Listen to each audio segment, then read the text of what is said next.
my gosh, I gotta refilm everything I just did. I had it in camera mode, like photo mode, not video mode. And I wasn't going on and on, but it was some pretty informative stuff. So I'm gonna try this again. So, in the middle of printing on all three printers, this guy's doing a little miniature D20 cube dice. This guy's doing some flaming skull head keychains. And this guy apparently is doing nothing. I guess it didn't send. I don't need that anyways. It was doing some more D20s, but let me show you what I'm doing here. Alright, so what I was trying to say is I'm in the middle of doing some last minute preparations for my first flea market. My brother's got a table at the flea market. He's selling a bunch of game consoles and whatnot. And we were talking the other day, and he said, hey, you should bring some 3D printed stuff, because I got a crap ton of that stuff printed for my kids and their friends, and I'm always printing something. I thought, what the heck? Let's try to offload some of these extra things I've got. But in the meantime, my daughter and my son are both doing this little market thing at school where they have to come up with a project and they have to sell it. And, you know, they get taught, like, you know, cost of business, cost of materials, and all this kind of stuff.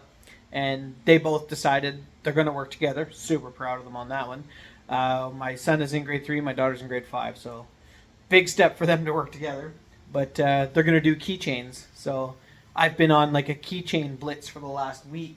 But, and yeah, I've just been printing random stuff. I mean, as you've seen in a couple of my shorts, a couple of the random keychains. But let's show you here. So we've got some Stitch, we got some Grinch, we've got Deadpool, we've got some Yoshi, we've got Pikachu, of course the D20s, and we've got these super rad Pokeball, whatever, however you say that, I don't know. I'm not too familiar with Pokemon. Some Flexi Dead Fish, because it's super cool. What else have we got in here? I don't even know. There's so many in here. There's a little over 200 in here, plus 100 that I've sent with my kids. So we've got some Spider-Man in here. We've got some Hello Kitty. These are some of my favorites. This is pretty rad. So I got, of course we got all the keychains, but we've also got all of this stuff. So we've got a couple of frogs in here. I don't even know how many are in here. Those things have been floating around forever. I've got the big ant.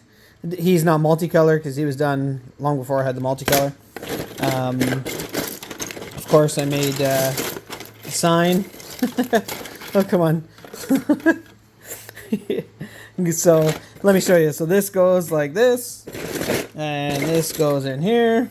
I'll just quickly, I'm not going to assemble it all the way, but I'll just kind of give you an idea of what I've got going here. Oh, that was upside down, but whatever. It's just for demonstration purposes. So they're actually taller than this. They're actually one full tier taller than this.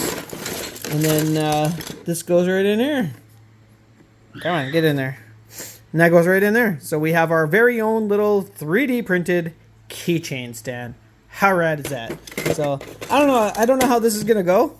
I don't know. But what do I got to lose? I've already printed all this stuff, and if they don't sell at a flea market, they'll sell at the school fair. So, or the school market thing, whatever you want to call that. So yeah, it's gonna be interesting. I'm pretty excited for this. So we'll touch base with you when we're on the road.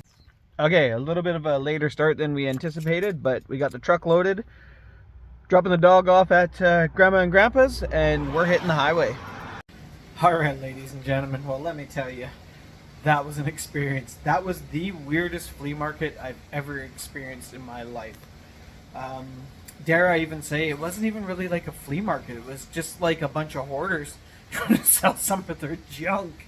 I mean, you'll see in the video, I'll post a little video of me doing a walkthrough, but it was mind-blowing. And let me tell you, the amount of mouse poop and rat poop on a lot of the items in there, we'll never go back to that one. It's unbelievable. I was talking to one gentleman in there, and he's had the same booth for 17 years.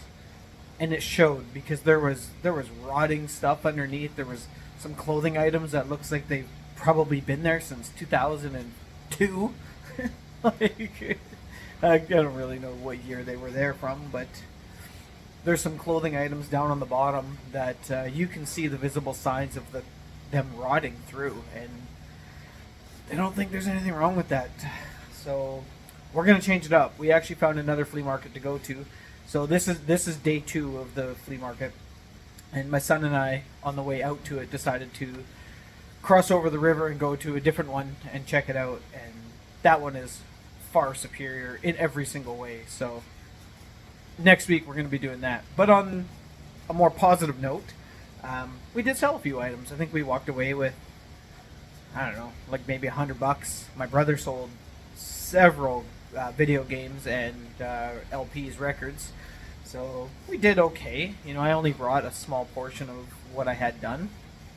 But yeah, very weird, very strange. Very nice people though, but not my type of flea market for sure. So we'll end this one here. It was an experiment, like I said, and didn't know what to expect.